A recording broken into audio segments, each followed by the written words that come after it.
అందరికీ నమస్కారం. ముందుగా నాకు ధ్యానాన్ని నేను నేర్చుకున్నటువంటి జగ్గి వాసుదేవ్ గారికి, అలాగే బ్రహ్మర్షి పితామహ పత్రిజీకి, భీమినేని వంశీకృష్ణ సార్‌కి ఆత్మ ప్రణామాలు తెలియజేసుకుంటున్నాను. నాకు జ్ఞానాన్ని అందిస్తున్నటువంటి ప్రతి ఒక్క మిత్రులకి అందరికీ నా ఆత్మ ప్రణామాలు.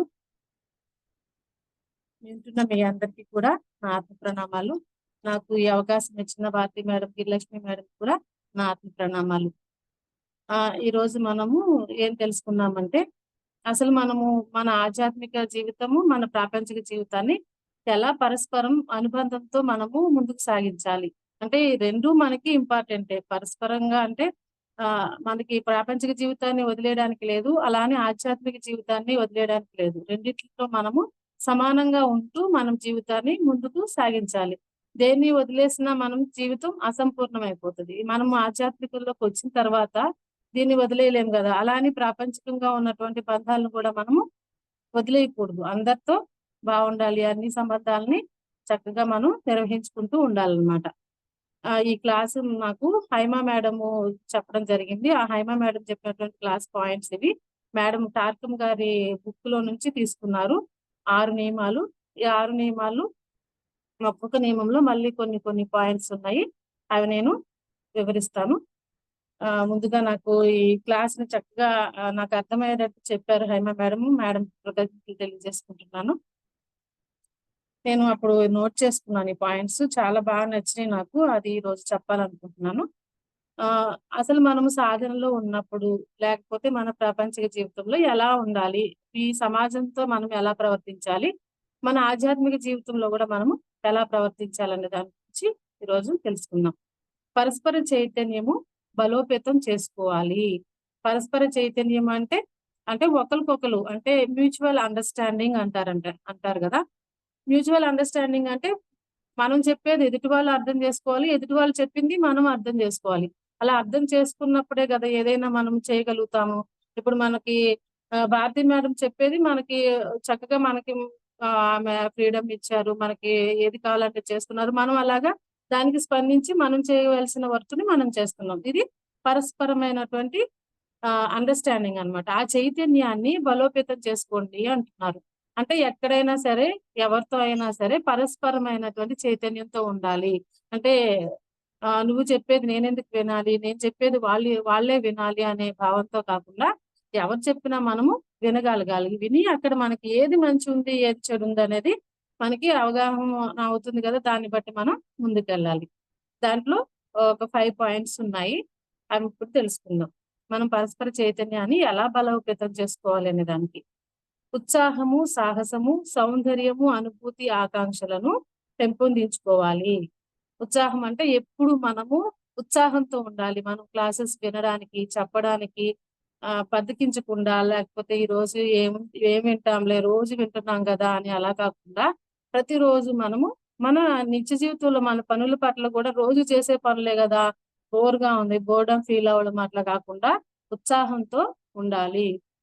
అలాగే సాహసం గూడా ఉండాలి. సాహసం అంటే మనము ఏదో పెద్ద పెద్ద కొండలెక్కడం గాదు. క్లాస్ చెప్పాలంటే భయము, లేకపోతే మాట్లాడాలంటే భయము, ఇవన్నీ తీసేసి సాహసంగా ఉండాలన్నమాట. మనం చేసే పనుల్లో సాహసం ఉండాలి. సౌందర్యంతో ఉండాలి. సౌందర్యం అంటే ఇక్కడ భౌతికమైనది కాదు. ఆత్మ సౌందర్యంతో ఉండాలి. ఎవరు చెప్పినా ఆ పాయింట్‌ని చక్కగా అర్థం చేసుకోగలగాలి. వాళ్ళని మనం అర్థం జేసుకోవాలి. అర్థం చేసుకునే తత్వాన్ని సౌందర్యం అంటారన్నమాట. ఆత్మ సౌందర్యంతో ఉండాలి మనం. మనం భౌతిక సౌందర్యం గురించి మనం ఇక్కడ మాట్లాడుకోవట్లేదు. ఆత్మ సౌందర్యం చాలా ఇంపార్టెంట్ అని చెప్తున్నారు. అనుభూతి, ఆకాంక్షలను పెంపొందించుకోవాలి. అనుభూతి అంటే ఇప్పుడు ఏదైనా చెప్తున్నప్పుడు, ఎవరైనా వింటున్నప్పుడు ఒక రకమైన అనుభూతి కలుగుతుంది మనకి. మనకు మెడిటేషన్ చేసేటప్పుడు, క్లాసెస్ వింటున్నప్పుడు, క్లాసెస్ చెప్పేటప్పుడు ఒక రకమైన అనుభూతికి మనము లోనవ్వాలన్నమాట. అట్లాగా అంత అద్భుతంగా మనము చెప్పాలి దాన్ని. అప్పుడు మనము చైతన్యం మనకి బలోపేతం అవుతుంది అని చెప్తున్నారు. పుస్తకాలను చదవటం కాదు, అవగాహన చేసుకొని మన జీవితంలో అవలంబించాలి. ఇక్కడ పుస్తకాలనే కాదు, ఏదైనా క్లాసులు విన్నా గానీ, ఏదైనా మనం ఒక ఆధ్యాత్మికమైన క్లాస్ ఏది విన్నా గానీ, దాన్ని మనం అవగాహన చేసుకోవాలి. ఫస్ట్ ఇందులో ఏం చెప్తున్నారు? ఏం పాయింట్స్ ఉన్నాయి? మనం ఎంతవరకు దీన్ని నేర్చుకున్నాము, మనం దీన్ని ఇంప్లిమెంట్ చేస్తున్నామా లేదా, అవలంబిస్తున్నామా లేదా, మన నిత్య జీవితంలో మనం దీన్ని ఆహ్, మనం వాడుతున్నామా లేదా? అంటే ఇక్కడ క్లాస్ విని ఇక్కడే వదిలేసి మళ్ళీ బయటికెళ్ళి బయట ప్రపంచంతో కలిసిపోకుండా మనకంటూ ఒక ఆహ్, ఇది ఏర్పాటు చేసుకోవాలి. మనం మన వ్యక్తిత్వాన్ని బలోపేతం చేసుకోవాలి. అంటే అక్కడ ఎవరు ఏ విధంగా మనల్ని మానిప్యులేట్ చేసినా, ఏ విధంగా మనల్ని ఇది చేసినా బయట ప్రపంచంలోకెళ్ళేసరికి మనం ఏమైతామంటే మనం ఇన్ని రోజులు మన ఆలోచనలు, మన యొక్క ఇవి ఉంటాయి గదా!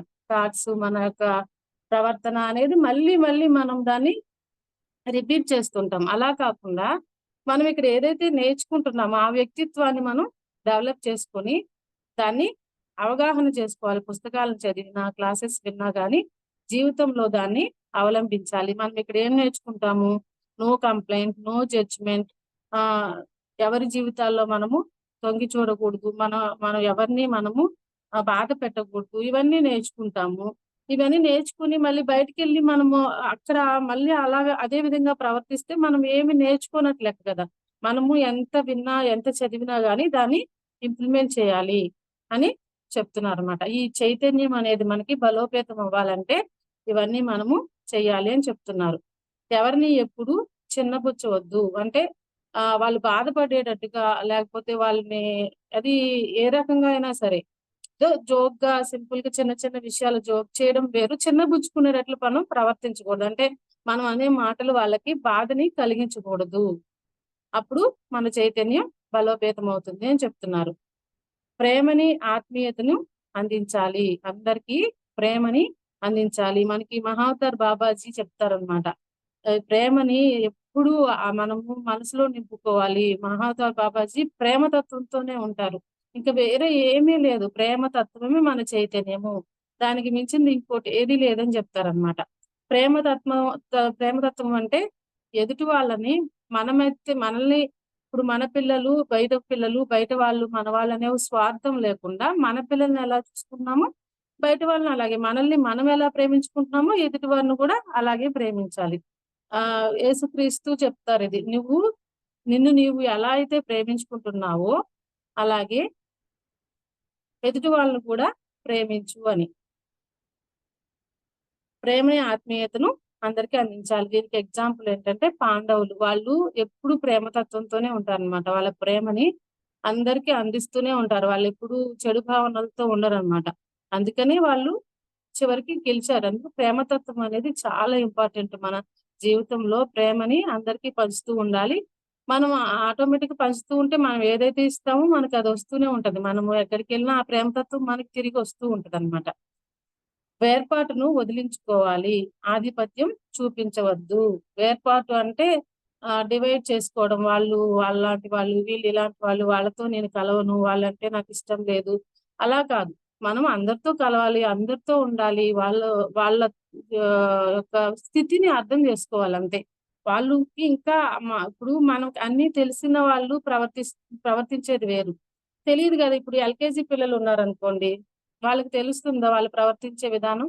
అలాగే వాళ్ళకింకా తెలీదు అని మనం వాళ్ళని పట్టించుకోకూడదు. వాళ్ళకి వీలైతే అర్థమైనట్టు చెప్పాలి. లేకపోతే సరేలే ఓకే వదిలేయడం అంతే. ఎంతవరకు ఉండాలో అంతవరకు అంతే. వేర్పాటంటే వాళ్ళతో నేను కలవను అనే విధంగా ఉండకూడదు. అలాగే ఆధిపత్యం చూపించకూడదు. నేను గొప్ప, నేనిక్కడ సీనియర్‌ని, నేను పెద్దదాన్ని, నాకన్ని విషయాలు తెలుసు, నాకు చాలా జ్ఞానం తెలుసు అనే విషయాలు పట్ల మనము చాలా జాగ్రత్తగా ఉండాలి. అందరితో సమానంగా ఉండాలి. మనం అందరి దగ్గర నేర్చుకోవాలి. మనకు అందరి దగ్గర మనం నేర్చుకున్నది అందరికీ పంచాలి. మనకు తెలిసింది నలుగురికి చెప్పాలి. అంతేగాని ఆధిపత్యంతో మనం ఉండకూడదు అని చెప్తున్నారన్నమాట. ఇవి పరస్పర చైతన్యము బలోపేతం చేసుకోవడానికి 5 పాయింట్లు. తర్వాత ప్రతి ఒక్కరి కృషిని ప్రోత్సహించడం ముఖ్యం. ఇక్కడ ఇది చాలా ఇంపార్టెంట్ పాయింటు. ఒక ఆహ్, ఆధ్యాత్మిక వ్యక్తిగా అయినా సరే, మన ప్రాపంచికమైన వ్యక్తిత్వంతో ఉన్నా సరే, ఎలా ఉండాలంటే అందరిని మనము ప్రోత్సహించాలి. ఇప్పుడు మనకి పత్రి సారు, వంశీ సార్‌ని ప్రోత్సహించారు. వంశీ సారు భారతి మేడంని ప్రోత్సహించారు. భారతి మేడము మనల్ని ప్రోత్సహిస్తున్నారు. అంతే గదా! ఇప్పుడు లేకపోతే పత్రి సారు ధ్యానం ఎవరికీ నేర్పించకపోతే, అది ప్రోత్సహించకపోతే నేను ఏది చెప్తే మీకు ఏ తెలిస్తే ఏ చెప్పండి, బి తెలిస్తే బి చెప్పండి అని చెప్తారు.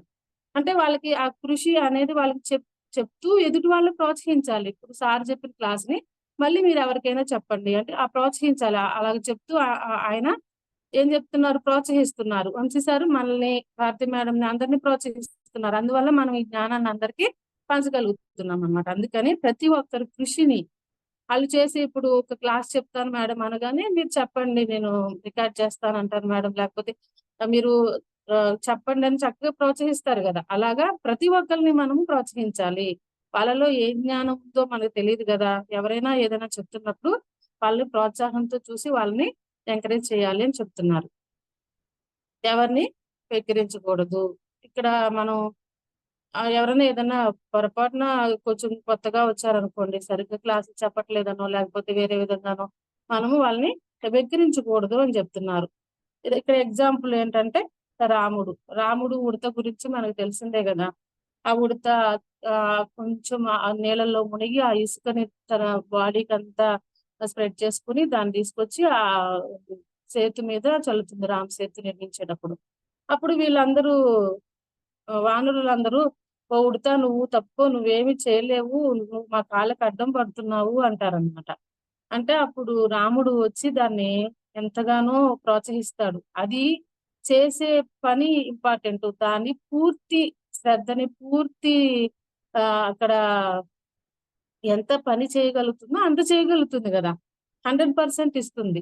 అప్పుడు దాన్ని మనం ఎందుకు వెక్కిరించాలి అని దాన్ని చాలా ప్రోత్సహిస్తాడనమాట రాముడు. అలాగా ఎవరు చేయగలిగిన పనిని వాళ్ళని ప్రోత్సహించాలి. దాని యొక్క సంకల్పం అనేది చాలా గట్టిది.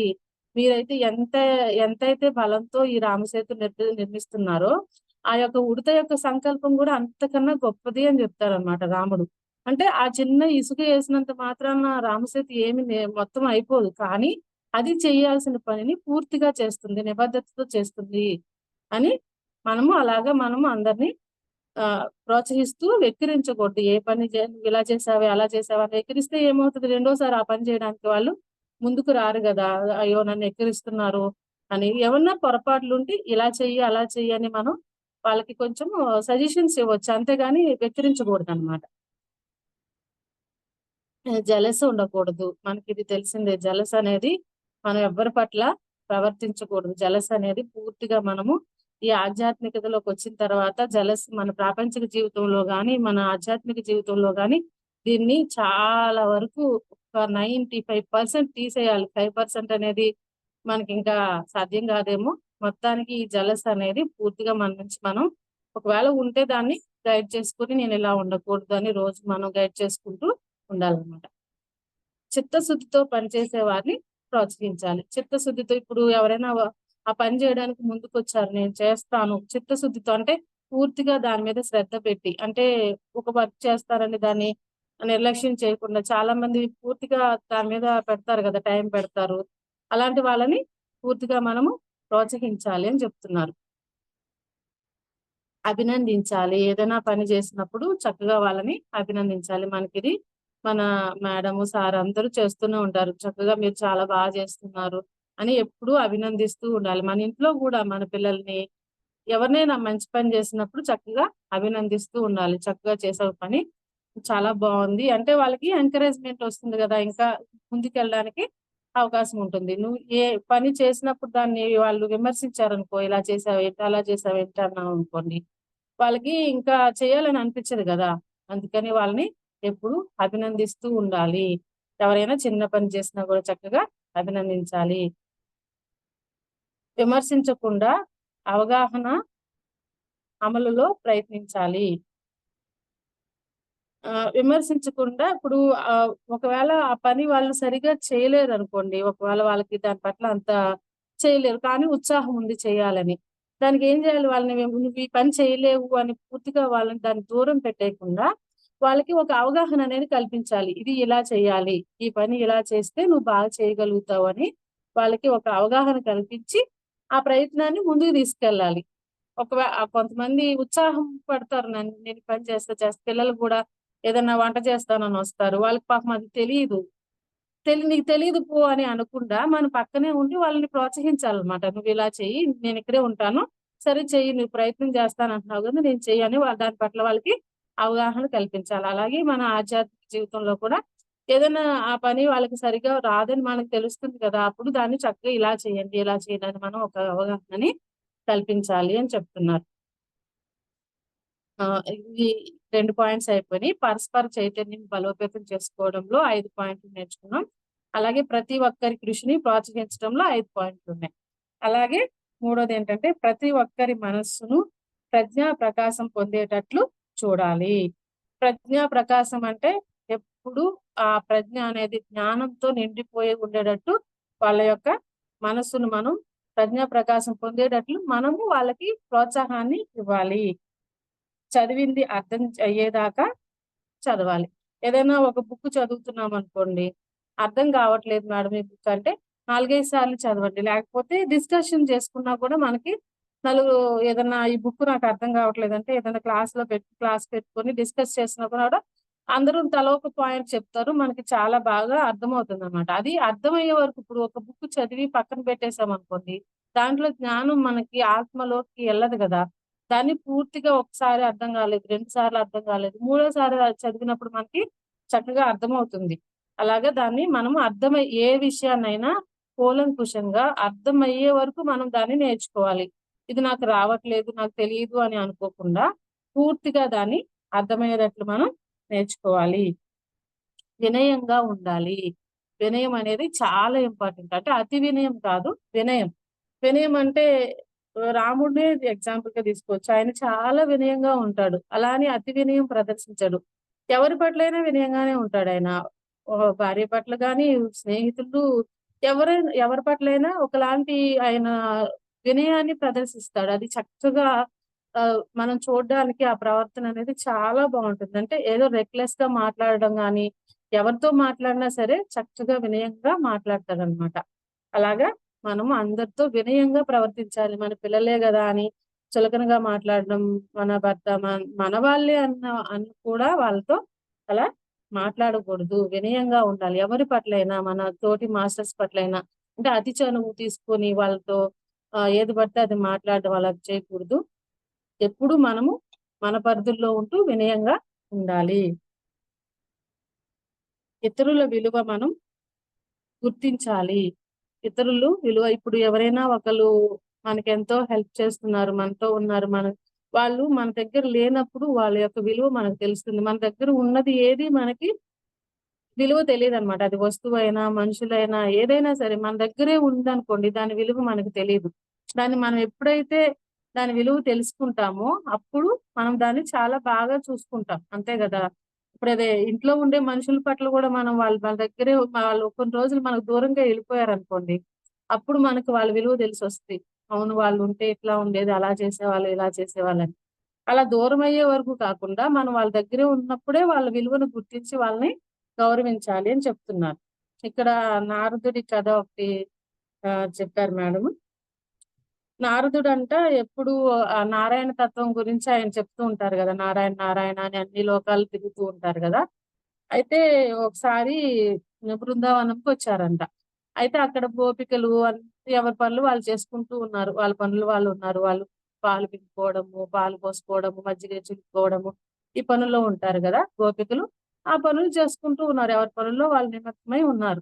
అయితే నేను నారాయణుడి గురించి మీకు వివరిస్తాను రండి అని చెప్తారనమాట. సాయంత్రము రచ్చబండ దగ్గరికి రండి, నేను అందరికి మీకు జ్ఞానాన్ని ఇస్తానని చెప్తారనమాట ఆ గోపికలకి. చెప్తే వాళ్ళందరూ ఏం చేస్తారు? రారు. వాళ్ళ పనుల్లో వాళ్ళు ఉంటారనమాట. అప్పుడు నారాయణుడి దగ్గరికెళ్ళి చెప్తాడనమాట. చూడండి, నేను వాళ్ళకి జ్ఞానాన్ని బోధిస్తానంటే వాళ్ళు రావడం లేదు అంటే, అప్పుడు చూపిస్తాడనమాట నారాయణుడు. వాళ్ళు జ్ఞానాన్ని ప్రతి పనిలోనూ వాళ్ళు జ్ఞానంతోనే ఉన్నారు. ప్రతి పనిని జ్ఞానంతోనే చేస్తున్నారు. వాళ్ళకింకా జ్ఞానము మనం బోధించాల్సిన అవసరం లేదని వాళ్ళు ఏ పని చేసినా నారాయణ తత్వంతోనే చేస్తారనమాట. పాలు పిండుతుంటే ఇవి నారాయణుడికి సమర్పిస్తున్నాను. ప్రతి ఒక్కళ్ళు నారాయణుడితోనే సమానం. వాళ్ళు పాలు పోసేవాళ్ళు, పాలు పిండేవాళ్ళు, మజ్జిగ, వెన్న అన్నీ ఏది చేసినా ఇది నారాయణుడి కోసం చేస్తున్నాను. ప్రతి మనిషిలోనూ వాళ్ళు నారాయణుడే చూస్తున్నారు. అలాంటప్పుడు ఇంకా వాళ్ళకి నారాయణ తత్వంతో ఇంకా అవసరమేముంది? ప్రతి ఒక్కళ్ళని నారాయణుడితో సమానంగా చూసినప్పుడు, ఇంకా వాళ్ళకి ఆ తత్వాన్ని బోధించాల్సిన అవసరం ఉంటుందా? అందుకని వాళ్ళని నారదుడు తక్కువగా చూస్తారనమాట. వీళ్ళకి ఏమీ జ్ఞానం లేదు, నేను బోధించాలి అనుకుంటాడు. అప్పుడు ఈ నారాయణుడు చక్కగా వివరించినప్పుడు అప్పుడు ఆయన ఆయన అనుకుంటాడనమాట. నేను వాళ్ళని తక్కువగా అంచనా వేశాను. వాళ్ళలో గూడా ఎంతో ఆత్మజ్ఞానం ఉంది. అంటే ప్రతి పనిలోనూ మనము ఆ పరమాత్మని చూసినప్పుడు మనకి సెపరేట్‌గా ఆ జ్ఞానం ఏమి అవసరం లేదు అని ఇక్కడ చెప్పడం జరిగిందనమాట. మనస్పర్ధలకు గురి కావద్దు. అంటే మనము అందరితో కలిసి పనిచేసేటప్పుడు ఏదో ఒక చిన్న మనస్పర్ధలనేవి వస్తూ ఉంటాయి. రాకుండా ఏమి ఉండవు. మన ఇంట్లో గాని, బయట గాని, ఈ మాస్టర్స్‌తో గాని, ఏదో చిన్న చిన్న క్లాషెస్ లాంటివి వస్తూ ఉంటాయి గదా! అట్లాంటివి గురి కావద్దు. ఒకవేళ గురైనట్లయితే చిట్ట చివరిలో పరస్పరం క్షమించుకోండి. ఒకవేళ చిన్న చిన్న మిస్టేక్స్ జరుగుతుంటాయి గదా! జరిగినప్పుడు ఒకళ్ళనొకళ్ళు క్షమించేసుకున్నామనుకోండి, క్షమాతత్వంతో ఉన్నామనుకోండి, తనకు తెలియక చేసిందనో, నాకు నేను తెలియక చేశాను అని సారీ చెప్పేసామనుకోండి, అక్కడికి అక్కడికక్కడే అది అయిపోతుంది గదా! తర్వాత నుంచి మామూలుగా హ్యాపీగా కలిసి ఉండొచ్చు.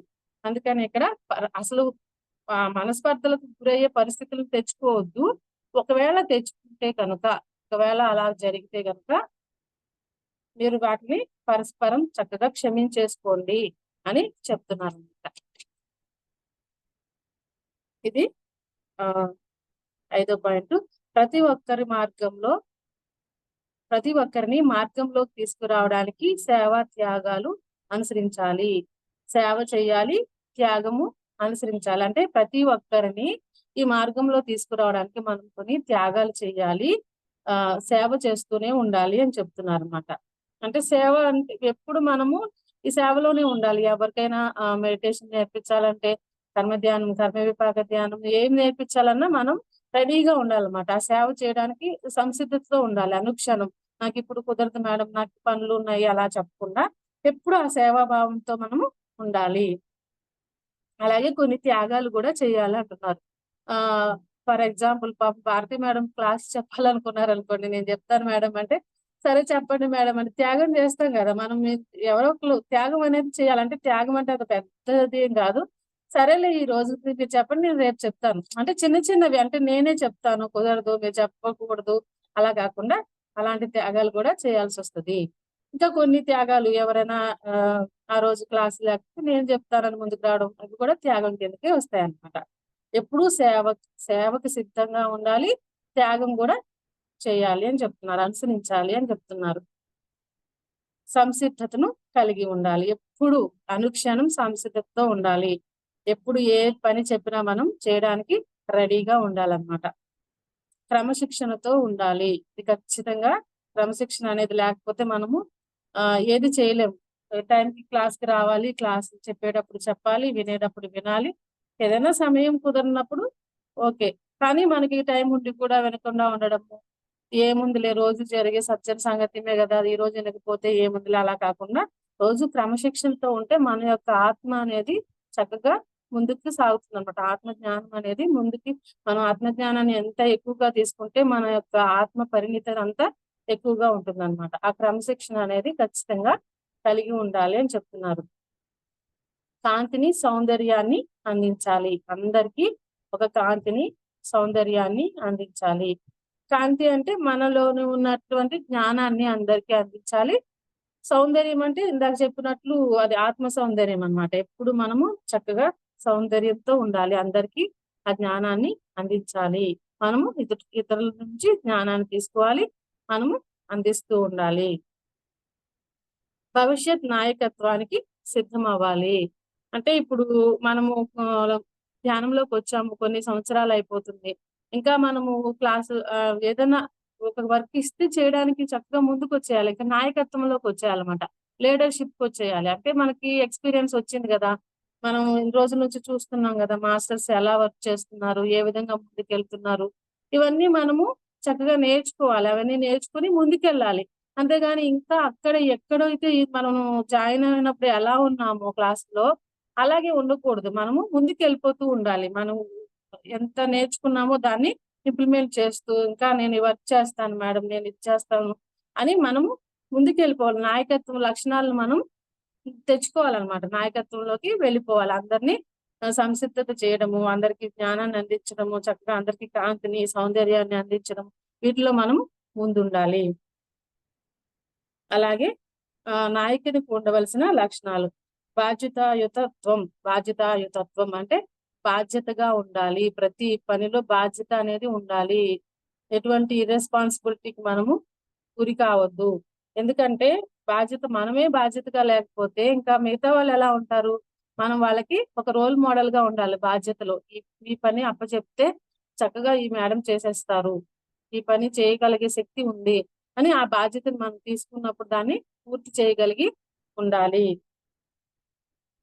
విధుల పట్ల ఎరుకుతో ఉండాలి. ఎప్పుడు ఏ పని చేయాలో మన ఇంట్లో పనైనా, బయట పనైనా ఏదైనా గాని దాంతో మనము ఎరుకుతో ఉండాలి. ఏ సమయానికి ఏ పని చేయాలి, ఆ పని చేసేయాలి. సమయపాలన పాటించాలి. సమయపాలన అంటే మనకి ఏ పని ఇంపార్టెంటు. ఇప్పుడు నాకు క్లాస్ చెప్పడం ఇంపార్టెంటు. బయటికెళ్ళడం 2, 3 పనులున్నాయనుకోండి. మనం ఏది ఇంపార్టెంట్ అనే దానికి మనం ఇంపార్టెన్స్ ఇవ్వాలి. ఇప్పుడు ఈ పని ఇంపార్టెంటు. దీని తర్వాత ఆ పని చేయాలి. దాని తర్వాత ఆ పని చేయాలని మనము ఒకలాంటి టైమ్ టేబుల్ లాంటిది ఏసుకోవాలన్నమాట. ఏది ఇంపార్టెంటో ఆ పనిని ముందు చేయడానికి మనం ముందుకు రావాలి. అలాగే ఎట్టి పరిస్థితుల్లోనూ మనం అర్జెంట్ ఉన్న పనుల్ని వాయిదా వేయకూడదనమాట. అంటే ఇప్పుడు ఆహ్, ఏదైనా కరెంట్ రేపు కట్ చేసేస్తారనుకోండి. ఈ రోజెళ్లి కరెంట్ బిల్ కట్టాలి మనం. దాన్ని నిర్లక్ష్యం చేశామనుకోండి, దాని యొక్క పరిణామం మనమే గదా అనుభవించాలి. మళ్ళీ వాడు దానికి ఎక్కువ ఇది ఏస్తారు గదా! అమౌంట్ ఎక్కువ కట్టాల్సొస్తది. ఫైన్ ఏస్తాడు గదా! అలాగా ఆ పనులు ఏవైతే ఉన్నాయో అర్జెంట్ పనులు అవి ముందు చేసేసుకొని, మనం ఒక చక్కగా టైమ్ టేబుల్ ఏసుకొని చక్కగా ఈ పనులు ఈ వారం వారం రోజులకేసుకోండి. నెల రోజులకేసుకోండి. ఏ పని ఎప్పుడు చేయాలి? ఆ సమయ పాలన చక్కగా పాటించామనుకోండి, మనకి ఎటువంటి డిస్టర్బెన్స్ ఉండదు. హ్యాపీగా ముందుకెళ్ళిపోతూ ఉంటాము. ఇప్పుడు క్లాస్ చెప్పాలి. ఒక 2, 3 రోజుల ముందే ప్రిపేర్ అయిపోయి ఉన్నామనుకోండి. చక్కగా ఆ క్లాస్ నోట్ చేసుకునే పాయింట్స్ అప్పటికప్పుడు గబగబా అని నోట్స్ రాసుకొని చెప్తే మనం కరెక్ట్‌గా చెప్పలేము. ఆ పాయింట్స్ అనేవి కరెక్ట్‌గా రావు కదా! అందుకని అన్నీ మనం ముందు సంసిద్ధతతో ఉండాలి. సమయపాలన పాటించాలి అని చెప్తున్నానన్నమాట. ఇంకొకసారి మనం ఈ 6 పాయింట్లు ఒక్కసారి మళ్ళీ రిపీట్ చేసుకుందాం. పరస్పర చైతన్యము బలోపేతం చేసుకోవాలి. చక్కగా మ్యూచువల్ అండర్‌స్టాండింగ్‌తో ఉండాలి. ఎవరితో అయినా సరే. ప్రతి ఒక్కరి కృషిని ప్రోత్సహించాలి.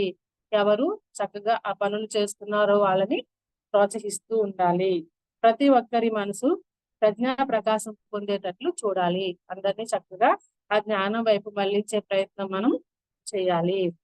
ప్రతి ఒక్కరిని మార్గంలోకి తీసుకొచ్చి త్యాగాలు సేవ చేసేటట్లు చేయాలి. సేవకెప్పుడు సంసిద్ధతతో ఉండాలి. సేవ ఎప్పుడు చేయాలన్నా మనం సంసిద్ధంగా ఉండాలి. అలాగే నాయకులుగా ఉండాలంటే ఏం చేయాలంటే బాధ్యతాయుతంతో ఉండాలి. అలాగే విధుల పట్ల ఎరుక ఉండాలి. ఇవన్నీ మనకి ఆహ్, టార్కమ్ గారు చెప్పడం జరిగింది.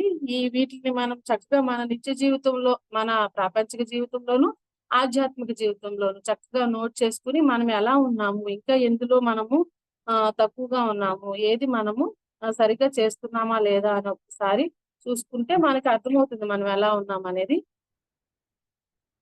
చక్కగా మనం దీన్ని ఆహ్, పాటించామనుకోండి మన ఆధ్యాత్మిక జీవితం, మన ఆహ్, భౌతిక జీవితము 2, ప్రాపంచిక జీవితము 2 చక్కగా ముందుకు సాగిపోతాయి. Okay masters.